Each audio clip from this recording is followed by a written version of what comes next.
é uma mãe atípica falando. Então, é super interessante que a gente ouça que ela trouxe aqui uma demonstração de... É uma mãe que tem um filho, né, atípico, que é casada com alguém que provavelmente, pela fala dela, pelas características, traz... Ele mesmo já assumiu, ele disse que ele traz características de uma pessoa autista.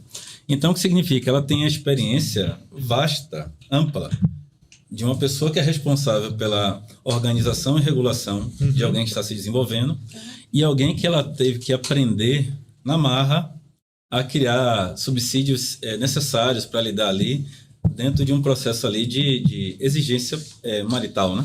Então, isso não é muito fácil, principalmente porque como ela entra dentro dessa relação? Como é que ela chega a esse ponto que ela consegue perceber que existe algo de diferente no meu marido em comparação às outras pessoas?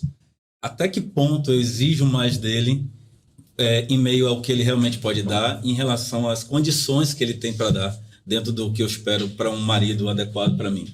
Então, entra todas essas frustrações. Com certeza. E aí, o que acontece? E isso é extremamente interessante porque, assim, em outro espaço onde tratasse, de repente, o autismo como modinha, a gente não teria jamais capacidade de conversar sobre isso. E isso é um drama real das famílias que vivem essas questões, das pessoas que, de alguma forma, namoraram com uma pessoa autista ou dos autistas que estão iniciando a sua vida relacional e descobrindo cada vez mais a sua sexualidade, descobrindo cada vez mais a sua capacidade de flertar, sua capacidade de namorar, de ser solteiro por conveniência, namorar novamente depois de um relacionamento, ele ter sofrido abandono, rejeição, traição, ou simplesmente ele ter rompido com aquela pessoa por achar que aquilo não é adequado e tal, tudo mais. Ou seja, iniciar uma vida de adulto. Sim. Uma vida onde, de fato, agora ele começa a compreender que as emoções dele realmente faz sentido. Se regular realmente faz sentido. Se perceber dentro da interação social agora faz sentido. E aí, de repente, você tem ali um adolescente, uma criança que está dentro de uma construção pessoal, onde ela vai passar por todo um processo onde ela vai buscar se perceber, se entender cada vez mais e gradativamente. Aí ela vai chegar ali na adolescência, dentro do processo ali da puberdade, a puberdade irá acontecer com ela da mesma forma que irá acontecer com todas as pessoas. Por quê? Porque é um corpo humano. Então, dentro desse sistema humano, a maneira com que ela vai perceber isso, a maneira com que ela vai constituir todas essas sensações, é que vai ser extremamente complexas para ser traduzidas. Principalmente porque, muitas vezes, ele já está ligado a dentro de um processo que a gente vai chamar de castração, de uma série de coisas que é proibido, aonde a própria comunicação vai ser restrita, vai ser extremamente difícil para ele verificar quem acessar para eu buscar determinadas informações, já que são informações da minha intimidade, já que são informações diárias ligadas ao processo de castração, aonde eu já sei que isso não pode, mamãe já disse que não pode colocar a mão aqui, mamãe já disse que esse tipo de brincadeira não pode, então a criança ali ela já desenvolveu. Diferente de uma criança não atípica, ele não aprendeu e por isso quando ele cresce faz sentido. Ele aprende e se a informação fizer sentido, ele vai enfatizando ela. Pro resto da vida. Pro resto dela, da vida. Caramba. Então, a partir disso, ele vai cada vez mais compreendendo. Então, se ele tiver aprendido de uma forma equivocada, distorcida, e ele não tiver não for uma pessoa que tenha sede de buscar apuração, porque o autista é muito ligado a isso, quando ele consegue romper essa barreira de não viver do que é falado, de sim pesquisar, ser autodidata, isso faz toda a diferença nessa construção pessoal, porque ele vai começando a perceber as limitações dos pais. E ele vai começando, dentro dessa busca dos pais, ele começa, na verdade, a perceber que, apesar da deficiência de meu pai e de minha mãe, a informação é próxima. Então, ele vai cada vez mais buscando essa informação. E hoje, graças a Deus, está mais fácil nesse sentido. Só que, ainda assim, se o assunto ele não for devidamente muito batido, se ele não for muito destrinchado, ainda assim ele tem dificuldade. Independente de ele ser formado, de ele ter concluído ou não, se ele não for um assunto que ele busque bastante, por isso ele vai usar bastante o hiperfoco, ele terá dificuldade. Porque não é só uma informação que eu não sabia ali e agora passei a compreender. Existe todo um processo de codificação. Nessa construção da codificação, fica muito mais fácil, na verdade, se ele for estimulado desde muito cedo para cada vez mais desenvolver esse comportamento mais autodidata, ele ser estimulado pelos pais gradativamente. De forma que ele vá, leia, ele busque, ele veja vídeos, mas ele vai verificar com os pais, vai verificar com os adultos ali dessa relação. Isso vai fazer com que ele tenha uma autonomia cada vez mais fidedigna do que mais próximo de uma realidade. De forma que aquilo vai ajudar ele nessa interação, principalmente nesse processo da puberdade, porque o cérebro da criança autista dá um giro de 360 graus dentro desse processo, Imagina. porque tudo é novo. Sim, Absurdamente novo. Então, ele sente o corpo dele de uma forma diferente e ele não consegue entender aquela confusão toda que é aquela atração. Sim. E o quanto que aquela... Pele, exatamente, né? aquela atração que vai acontecer dentro daquele ambiente social que antes não era permitido, antes eu não sentia e antes não era compartilhado. Como agora identificar esses códigos? Por isso que é importante, na verdade, que os pais tenham uma cabeça muito aberta para poder trazer aquilo de uma forma muito tranquila, da mesma forma que trouxe todas as outras informações.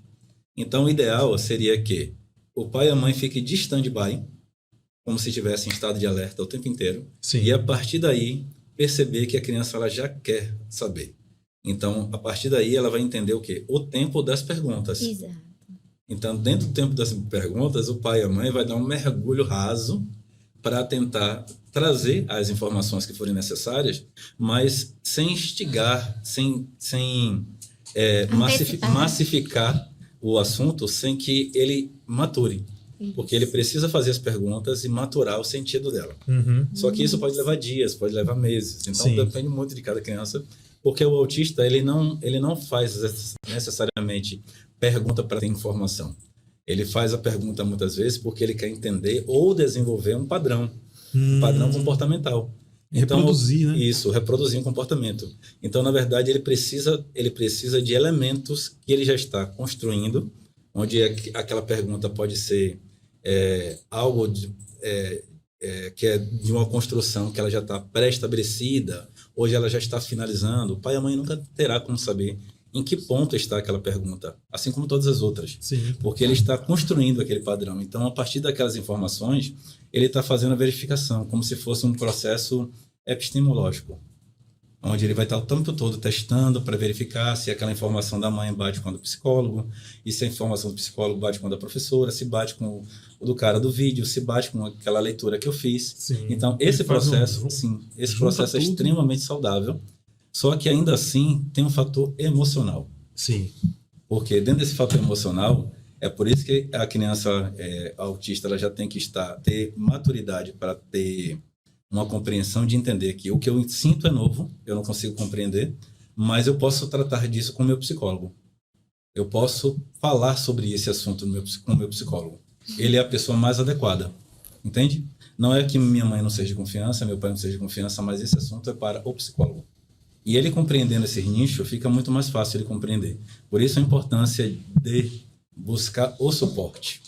Ele precisa buscar o suporte porque às vezes o pai e a mãe, muitas vezes, percebe até que a criança é autista, trata às vezes até a criança como autista, só que ela percebe, ao ver dela, que ele não precisa de assistência, que ele não precisa de suporte. Então, ela está submetendo essa criança a uma pessoa que está o tempo inteiro modelando um comportamento que provavelmente pode ser do pai e da mãe, mas precisamente, às vezes, o mais próximo. E a partir dessa compreensão, ele vai ter aquela mulher como modelo, aquele pai como modelo.